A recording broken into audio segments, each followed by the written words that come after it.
म्हणजे ध्यानाने अशा प्रकारे आपल्या चित्तवृत्ती स्थिर होतात.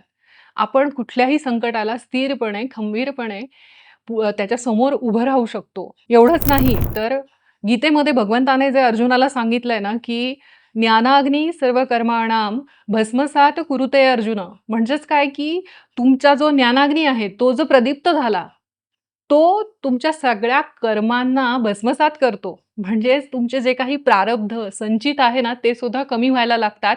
इतकं छान काम ध्यान करतं, कारण ध्यानाने तुमच्या आतमध्ये ज्ञानाची जागृती होते आणि म्हणजे विचार करा ना तुम्ही, की किती सुंदर क्रोनॉलॉजी त्यांनी सांगितलेली आहे, की आपल्याला जे काही संकटं येतात किंवा जे काही आपले भोग असतात, आपण म्हणतो, की मलाच का हे भोग आले? तर ते प्रारब्ध असतं किंवा आपलं संचित असतं आणि ते संचित भोगल्या वाचून सुटका नाही असं म्हणतात.